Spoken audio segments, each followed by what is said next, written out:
This program contains crazy material, including offensive language. Listening discretion is advised. Welcome to a VO's Padded Room podcast. So put on your straitjackets and join Big Jim and Brad Storm as they probe inside the mind of a new guest each week. So strap up and let's do this. Our guest this week on a VO's Padded Room podcast bet on himself and his future when he left a comfy IT position to become a full-time narrator and voice actor. Our guest has always loved to entertain family and friends ever since he was a child. Monte Python was an inspiration to him, which helped him develop the many character voices in his head. Our guest is an all-American storyteller and has a baritone voice that has been described as earnest, empathetic, and encouraging. It's time to get strapped in the padded room as big mouth, radical artist, and impressive talent, Mike Carnes gets locked in and mic'd up for the second time. Yeah! Oh, yeah. Hell yeah! Shit. There you go. Now you're out of breath. I feel even more pumped up this time. Fuck yeah. It takes two to get a thing going right. Second times are always better, I guess. I don't know. That's how it goes with us, right, Big Jim? If my ass will learn to hit record next time, brother, we'll be golden. Mike! We've never done that, right? Well, yeah. None of us have ever, gone through fucking 10 minutes of content and then thought, oh, shit. What was the longest one, Brad? I know I've done that 2 or 3 times. I think it was like half a show. Well, I think we got like 5 or 10 minutes in and I looked down. Yeah, that was 10 minutes. Yeah, I was like, oh, shit. The record button, what the? You're like Homer. Oh! Well, eventually you'll learn, guys. It's Hey, you know good. what's that big red circular button? I have no idea. I have no idea. And I can't, it's not like I can hide it on this because it starts a big countdown for everybody. Holy shit, Mike. It's been a while because I've been wanting to get you on this show. I told you you were coming up here in line. We talked, and now we're going to make it happen. I know, dude. I was so excited. You reached out last year, and we talked about it, and then, shit happens, and we had to postpone. I'm so glad to be here. It's awesome. Yeah, I'm glad to have you here. And I just want to take you, I want to take you back to when you were a kid, because that's what I like to do, because my childhood was outstanding. And you get some guests that sometimes everything wasn't squeaky clean. But let me hear about your story and how it all came about. At this time, I'm going to ask you to fasten your seatbelts. Yeah, I mean, listen, I'm a kid of the '80s. I grew up in the era of the best cartoons on television. Nobody's ever going to convince me otherwise, right? Right. Like we had Smurfs and G.I. Joe, Transformers, He-Man. Yeah, G.I. Joe and Transformers and Ninja Turtles and even into the '90s. They were the best damn cartoons on television. Remember that X-Men cartoon that came out in the early 90s? Yeah, vaguely. With Wolverine? Yeah, vaguely. I have these like crazy, not very popular ones like Silverhawks, and there was one called Cops. What about Mask? Mask, yep, yeah. Yeah. They were all the best. I loved Mask. And GoBots. Silverhawk, they all had helmets, right? They all had bird helmets? Yeah. Yes, I do remember that. It was the best, dude. So anyway, yeah, I mean, like I kind of grew up as a kid, like knowing that I wanted to be a cartoon voice when I grew up. But as a kid and even in high school, I was like, nobody does that, right? Like you have to be in LA or whatever. Oh, yeah. To do that. And so I went to school for a music degree instead. Okay. Ended up having a family kind of young. I dropped out of school and went to IT. And for 20 years, that question, like they ask you, what would your dream job be? If you could do anything in the world and money wasn't an issue, what would you do? And for me, it was always, I want to be a cartoon voice. Like I would love to be in a Disney movie or something. And I was kind of toward the 20-year mark in my IT career. I was, making good money. I was comfortable, but I hated it, dude. Like, I hated the corporate life and the red tape and just it's like soul crushing. The 9 to 5. Yeah, the 9 to 5, right. Waking up. And so Groundhog Day. back in like 2016, I was kind of spinning my wheels trying to figure out what I could do to get out, because once you get to the 15, 20 year mark in a career, you're like, shit, I'm trapped here. Right? I got to work here until I die. Until I retire. Otherwise, I got to start at the bottom again. Let's go real dark there, Brad. He said die. Well, you know. But hey, Mike, I don't want to get too far ahead, though. I want to pull back a little bit. I want to pull back. Yeah. Let's do it. You said you used to entertain your family. Oh, my God. With all your character voices. And there's one particular movie that you really enjoyed and it had an impact on you. Why don't you talk about that? Monte Python in general was like this huge inspiration to me. I grew up watching all the Monte Python skits. I grew up with a single dad, and you know, he just passed this love of like funny shit over to me, right? Yeah. And Monte Python was one of those things. I grew up watching Flying Circus. I grew up watching The Holy Grail, and then eventually I got old enough to watch Life of Brian, which is, holy shit, like one of my favorite movies. That's hilarious. Yeah, buddy, I like that one. Yeah. And so, I don't know, I would annoy the shit out of people doing like the spam skit from Flying Circus, or, you know, just any of the skits or lines that would come up. And Jim Carrey shit too. Like, oh, yeah. All the time, Jesus. I got in so much trouble at school. Did you start talking with your ass? That's why doing that. Right. Figaro. I want to ask you a few questions. All righty then. Yeah, I mean, I wish I could do that today like I could then. Yeah. Did you have like action figures that you would have battles with and you would do all the voices? I remember like with my He-Man and stuff like that. Yeah, I mean, those were the days of like creativity and imagination, weren't they? Like, I still have. You give us a set of marbles and we were good for hours. Remember that game? You know, or Yep. Yeah, but I had. Our video games had little dots and shit on them. I mean, they didn't even look like people. Dude, I'm so mad at myself now because I would have like Star Wars characters and I would draw like bullet holes on them and stuff, you know, and like just beat the shit out of them. And just wait if we got fireworks or firecrackers. Then, oh my God, any toy we had. I blew up so many Hot Wheels back then. Oh yeah, he blew shit up. Yeah, that was good stuff. What's one of your favorite character voices to do, like as far as cartoons? Because you mentioned a lot of great cartoons, like the Smurfs and, you know, Hefty Smurf, and you got, you know, Brainy and all that crap. Snorkels, I remember the Snorkels and stuff like that. And I vaguely remember the Snorkels. Yeah, I mean, I am Hanna-Barbera. I'm no impressionist. I can't do impersonations to save my life. I like to kind of make up my own characters. I love doing bad guys, you know, like evil villains. Yes.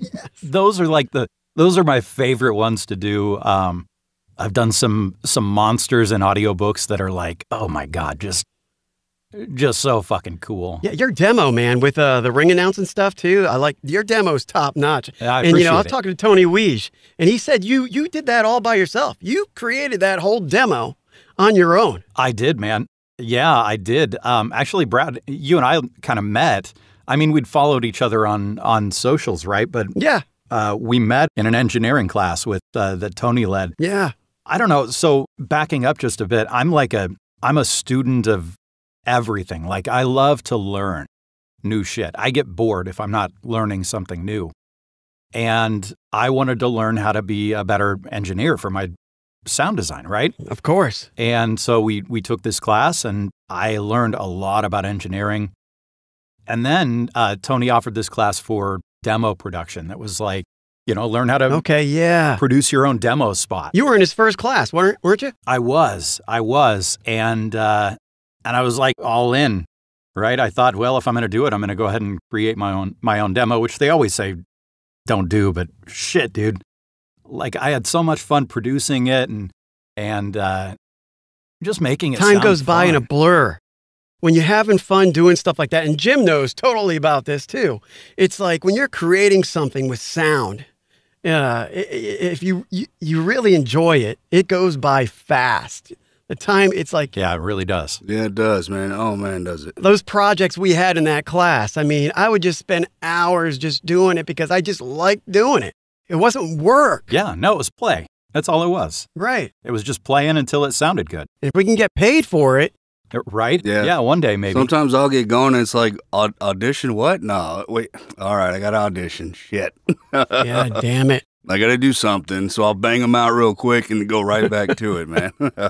So, you grew up and like you went, you studied music. What did you study? Were you playing an instrument or how'd that go about? Yeah, when I was in high school, I was in choir. I was in the orchestra. I played the viola, which is like a bigger version of the violin. Yeah. Okay. Yeah. Huge music nerd. I was a nerd in high school. But this totally benefits you as far as voiceover. It totally benefits you and understanding tempos and volume control and pacing. Right. That's great. Yeah. No, I think it absolutely does. And I've always loved music. I love all kinds of music, right? And sorry, my voice is cracking a little because Well, you've been working all day. Sounds sexy as hell still, brother. So yeah, I mean, I initially went for music education. I was going to be a music teacher. And I thought, shit, that would be a cool thing to do. And then I got into school like after high school, and I thought, yeah, this fucking sucks. Like, I don't want to be I don't want to be in college right now. So, and then my girlfriend at the time, my girlfriend who turned into my wife, we had our son. So I had to pivot. You had to grow up. Yeah. You had to grow up fast. Yeah, exactly. I had to And grow the fuck up, right? That's a blessing. Plus, you had all that damn music theory and all those bullshit classes, and it's like, why can't I just play damn music? I think the music theory class was the one that was like, I can't do this anymore. Yeah. When I was in broadcasting school, I took communication law. That was the most boring snooze fest class I ever taken. I'm like, oh my God, how the hell? It was like 100 questions, true and false. That was our final. I'm like, what the hell is this? But, life changes. You had something happen where life threw you a curveball. But in retrospect, too, it's like a blessing because, you grew up, you were a father, you had responsibilities. Right, yeah. And, you had to get into that workforce. And you work a job in IT for 20 years. I worked a job in fire for 15 years. Yeah. It takes some big balls to just go, fuck this. I'm out of here. When did the light bulb, pop up and say, hey, man, I'm going to make a change? Yeah, I think, like I said, it was around 2016, 2017 where I was like, I was like, I got to get out of here. I wasn't happy doing what I was doing. I knew I couldn't just quit, but I was trying to figure out what I wanted to do with my life, right? And I thought, well, I could do, IT training or something like that, kind of use my voice and do that. I knew I was good at it. And I thought, fuck that. Like, I don't like IT anymore. Why do I want to do more IT training? And then, I don't know, like this light bulb went off in my head that I was like, I've always wanted to be a cartoon voice. Like, I've said it for years. Right. But where do you go? Where do you go? Why don't I try to figure it out? And so, you know what I did? Because I always liked to say when I was in IT that I was a Google search specialist. Yeah. And so you know how I did it? I fucking Googled. I Googled the shit out of how do you become a voice actor? And I found all sorts of, websites. It parted the seas. Yeah. I want to be a voiceactor.com was like one of the places I started. I went on YouTube. How do you become a voice actor? And watched, people like Bill DeWeese. And I was like, yeah, I think I can do this. I think I can. I was a huge audiobook fan. Like I had drives into work and I would always listen to audiobooks. And I'm like, well, maybe I could do that. Like, I love to read. I have always loved to tell stories. So why not give that a shot? It's a good intro into voice acting. So, okay, can I guess? Maybe did you look at something called ACX by chance? I did. I did look at ACX, and I think immediately I got kind of cold feet. Like it was real intimidating to me. Yeah. I mean, just like everything, I'm I get my eyes are bigger than my stomach sometimes, and so I'm like, oh yeah, I can definitely do this. And then I started doing them and there's tons of audiobooks that you can audition for on ACX. Yeah. And I'm like, oh God, I don't. And then the panic and the imposter syndrome sets in. I'm like, am I good enough? I don't know if I can do this. So what did I do? I went and got coaching. And okay, who was your first coach? Sean Pratt was my first coach. Oh, perfect coach right there. Yes. Yeah. It's exactly what I did, right? Like I looked up how do you narrate audiobooks. I found a clip from Sean Pratt saying this is how you do it. You go and sit in a closet for 2 hours and read a book. And if you feel okay at the end of it, well, then reach out to me. We'll do some coaching. And so I reached out to him. And I think at the time he had like a 10-class course that I went to. And I was narrating the entire time, narrating shit books you're not supposed to say. What was your microphone at the time? Oh God! So my first mic was a Blue Yeti, right? Oh yeah, perfect. Yeah, a USB mic. It didn't last long. In fact, I think if I were in my whisper room then, I might have kept it a little longer. But I was in this room off of my kitchen, and I didn't realize at the time that you had to like pad your walls and shit, right? So. It was just one. Yeah, was there a washer and dryer near there too? No, but like it was right off the kitchen. So anytime they were doing dishes, like microwave, it would pick that up, which meant that I was always recording at like 11 o'clock at night or later, right? So eventually I went from a Blue Yeti to an AT2020. Mm-hmm. I put some moving blankets on the walls to kind of make it sound a little better, but it still sounded like shit. And at that point, I think I had made around $7,000 in my first year doing voiceover. That's great. And I'm like, if I'm doing this part-time and I don't really know what I'm doing and I'm enjoying it, then I've got a future, right? Mm-hmm. So immediately I pulled the trigger on a whisper room. I said, I've got to have a place to record. So I took that $7,000 that I had saved up and I bought a whisper room. Great investment. Yeah. Well, and I've had it ever since, right? Where is it in your house? It's in my basement. Okay. The funny thing is, right above me is my daughter's playroom. Oh yeah. And she's 7 now. Oh, my daughter is right about when she was 4 or 5, we bought her this indoor trampoline. Oh no. And put it in the playroom right above us. No. So I was so happy when she went to school. Yeah. And I could record during the day and not have to worry about her jumping around up there and moving shit around. What was the first book you recorded? It was, I can't even remember the name of it, but it was something about parenting someone with ADHD. And I thought it was great because I've got ADHD. Yeah. And so it immediately caught my eye. It was a royalty share book. I think in the 5 years it's been released, I've sold like 3 copies. You're not supposed to talk bad about your projects, but those first probably 10 or 15 books were questionable.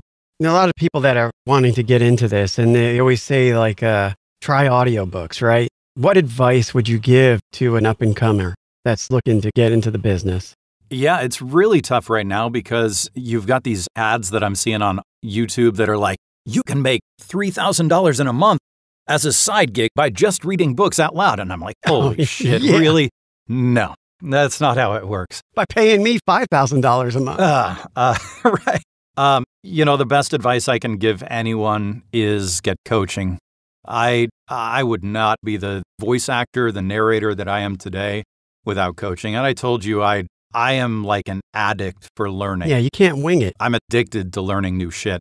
And it's kind of a detriment, right? Because I spend a lot more money than I probably have to spend on coaching and learning stuff. Coaching.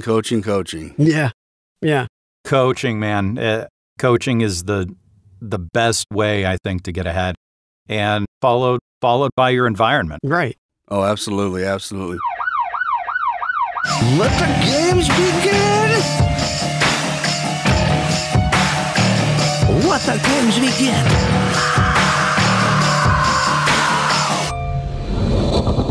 Let the games begin! Oh yeah, we know what that sound means. That's right, it's time for another round of VO's Padded Improv. Today we have a script for you from the great Monte Python's Flying Circus.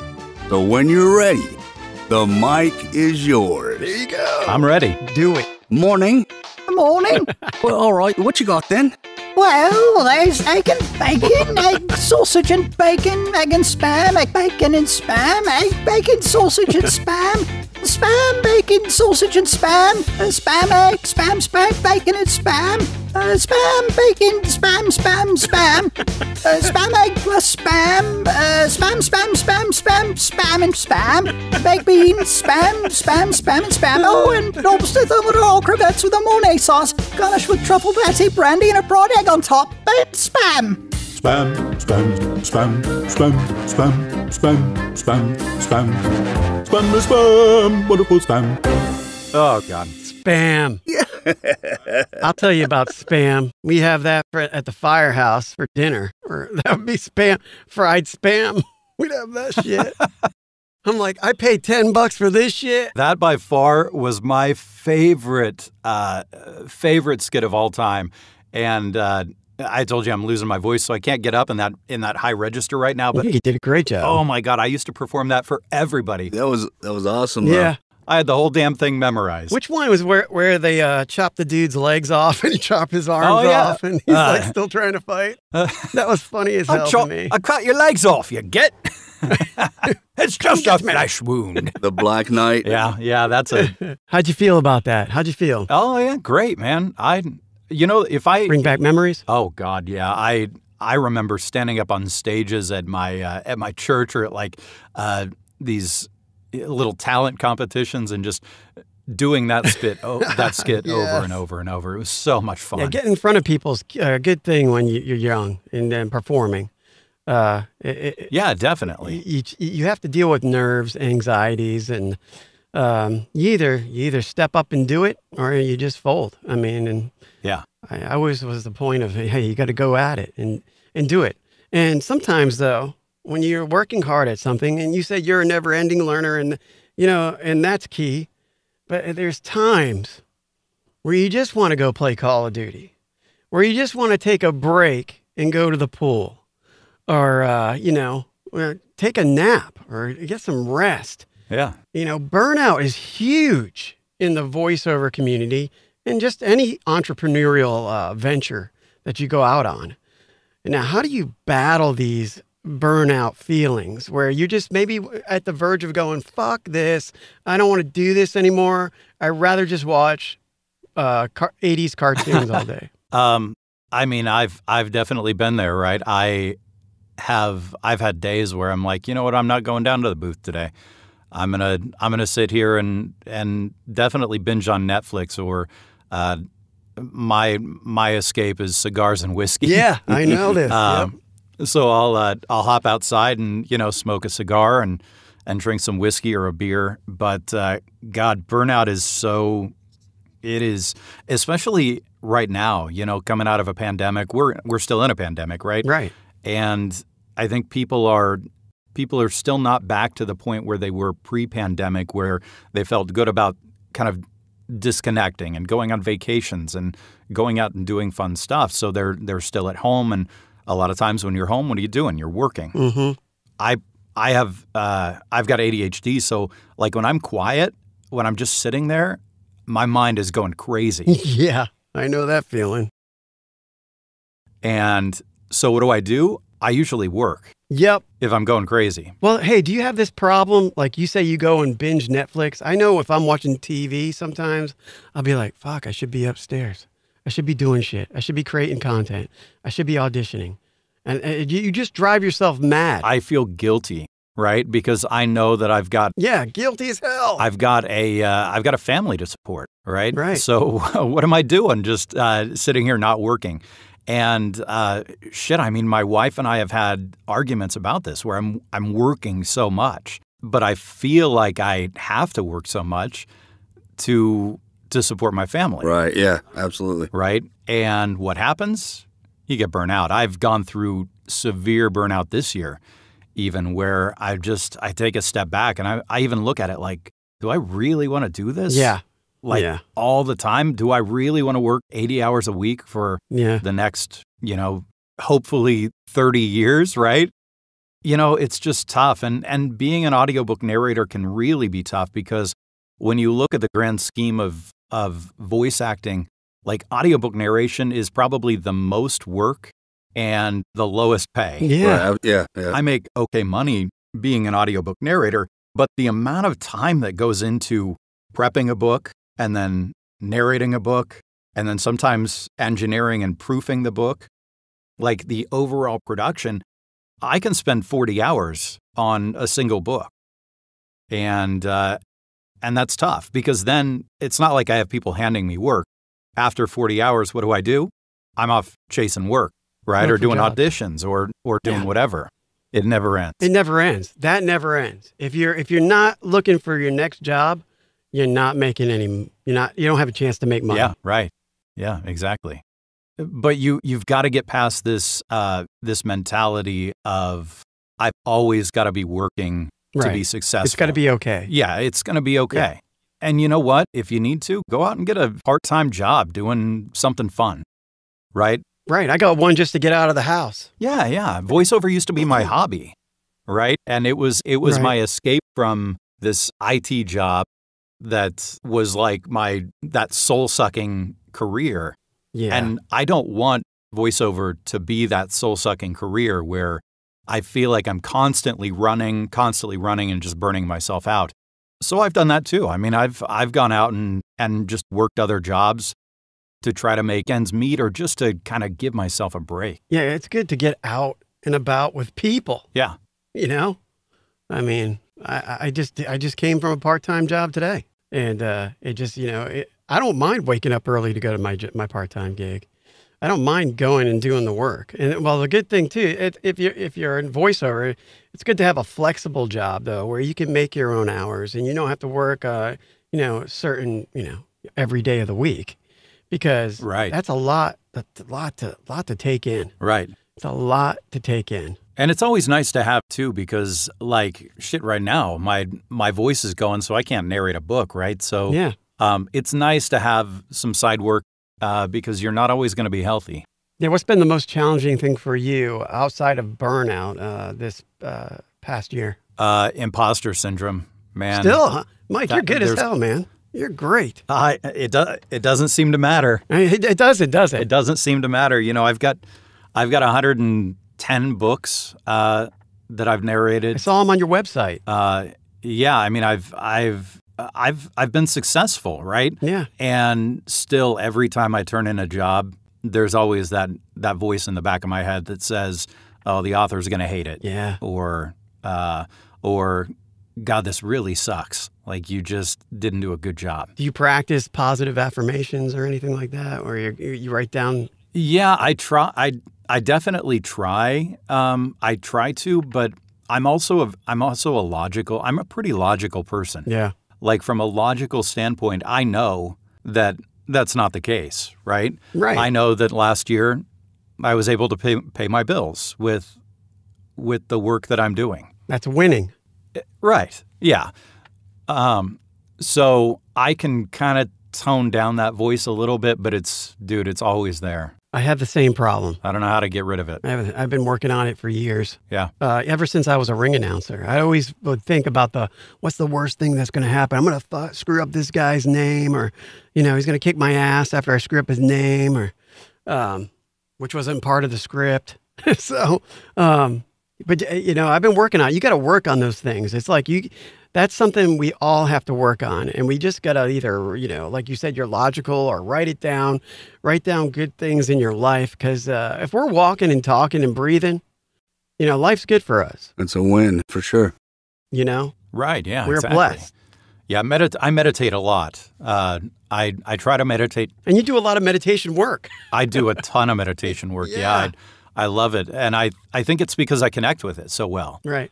Like I meditate all the time. I feel like I usually am in a really good headspace, and it comes back to that encouraging and empathetic voice, right? Mm-hmm. Yep. If you can connect with that, perfect. I think it's just second nature to reach out and try to do that kind of work that I know I can do really well with. I tried meditation. My ass fell asleep. It worked. Couldn't do it. It worked. It did, yeah. For me, I was like, Hey, real quick, touch on the Discord group and what you guys got going on over there. Yeah, I mean, I haven't been narrating on Discord for a while. Well, which Discord group? With the audio engineering side. Yeah, dude, the audio engineering one is great. So, Jim, you need to get on we this. talked about that class that we did that Tony did through. It was through Casting Call Club, right? And I think there's something else now, but Closing credits. Closing credits, yeah. So anyway, you get all of these like voice actors and engineers that were learning and wanted to kind of continue that education. And so one of the guys created this Discord server that we all joined, and it's so cool because we have these like cool conversations about, oh, there's this new plugin that's out there, or oh, you want to figure out how to do something in Reaper? Here's how you do it. Yeah. And one of the things that I started doing last year was this this challenge, right? Like an engineering challenge. You submit. I submit this piece of audio to the group, and anybody that wants to try to engineer it. It could be a narration piece. It could be an audio demo. It could be what have we done? Commercials, right? Right, yep. Anything. It's just demo work, just practice stuff. And then we as a community all vote on which one sounds the best. And the winner gets a $10 Amazon gift card. It's nothing. It's not about that. It's big, just about learning. It's a fun little way of bragging and continuing your education. right, and getting better overall, absolutely. Right, yeah. Every day's learning. Any final thoughts before we have to let you go today? Yeah, final thoughts, just always keep learning, right? Whether it's with a coach or whether it's on your own, and keep practicing, listen back to your own stuff. Just try to find ways to be better. My favorite self-help book is The Subtle Art of Not Giving a Fuck. Yes. And there's a clip there's a quote in that book that is it's kind of my motto in life. And it's, people who become great at something become great because they understand that they're not already great, that they're mediocre, they're average, and that they could be so much better. And that's something that I always strive to be. Yeah. Right. When I was in IT, it's like if you're the smartest person in the room, you're in the wrong room. Right. Right. And I always want to be in a room where I'm learning. Oh, of course. Something else. You always want to be around smarter people than you. Right. Yeah, definitely. You do. And don't be afraid to ask what you think, even if you think they're stupid questions, right? Right. Who cares? You have to have answers. Who cares? Yeah. Yeah, exactly. Hey, you want to plug your social media? Because I know you got a good TikTok channel going, website. Go for it. Yeah, you can find me on most of the socials at Mike Carnes VO. MikeCarnesVO.com is my website. I tried to keep it all Mike Carnes VO for simplicity's sake. But yeah, I mean, if you look on Instagram, it's mostly whiskey and cigar pictures and, occasional whatever, shenanigans.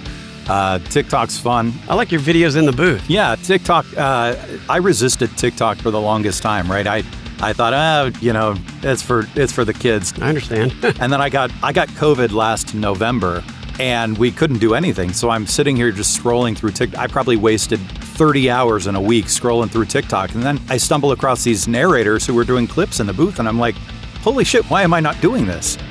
And so, yeah, I started doing some narration clips in the booth, and it's a lot of fun. I like to show off character work and in audiobooks and just play. Yep. Hey, Jim, you want to make a shout out to your social? Yeah, you find me, my website's at BigJimMedia.com. Find me on Facebook, LinkedIn, Twitter, all that good stuff, YouTube at Big Jim Media. That's about it. How about you, Brad? You can find me on Brad Storm VO on Twitter, Instagram, TikTok. You can look at me on YouTube, Brad Storm voiceover on Facebook, and Brad Storm Lanou on LinkedIn. And the great thing is, you can check out this show on Captivate and also on YouTube. Not to mention, we just put together our Instagram page. So that is really cool. I want you to like, subscribe, and share with the world. Attention citizens, nuclear strike imminent. Please exit the area. And remember, when the days get long and shit gets real, you gotta punch every day in the face. Oh, yeah. Yeah. In the face. Hell yeah. Thank you for listening. We hope you enjoyed today's show.